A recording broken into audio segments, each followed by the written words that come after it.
I think it's really complex because there's this whole orientalist vision of Israel as,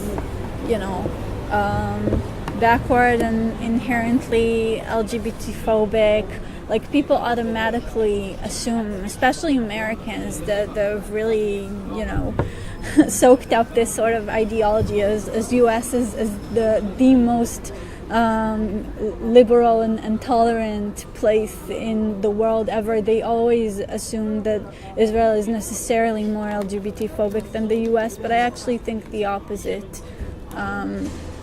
The cases of violence and murder and attacks, queer homelessness, which is huge in the U.S. I don't think we can even compare to that.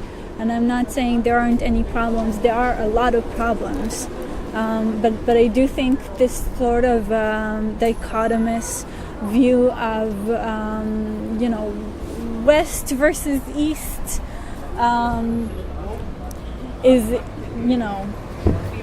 a really problematic background to this entire discussion, because what Israel, the Israeli government, is trying to do is to turn this view over and say, no, you think we're backward and homophobic and we ride on camels, but no, we are actually as liberal as you, as tolerant as you, and that's bullshit. You might say we're as LGBT-phobic as you, we're as patriarchal as you.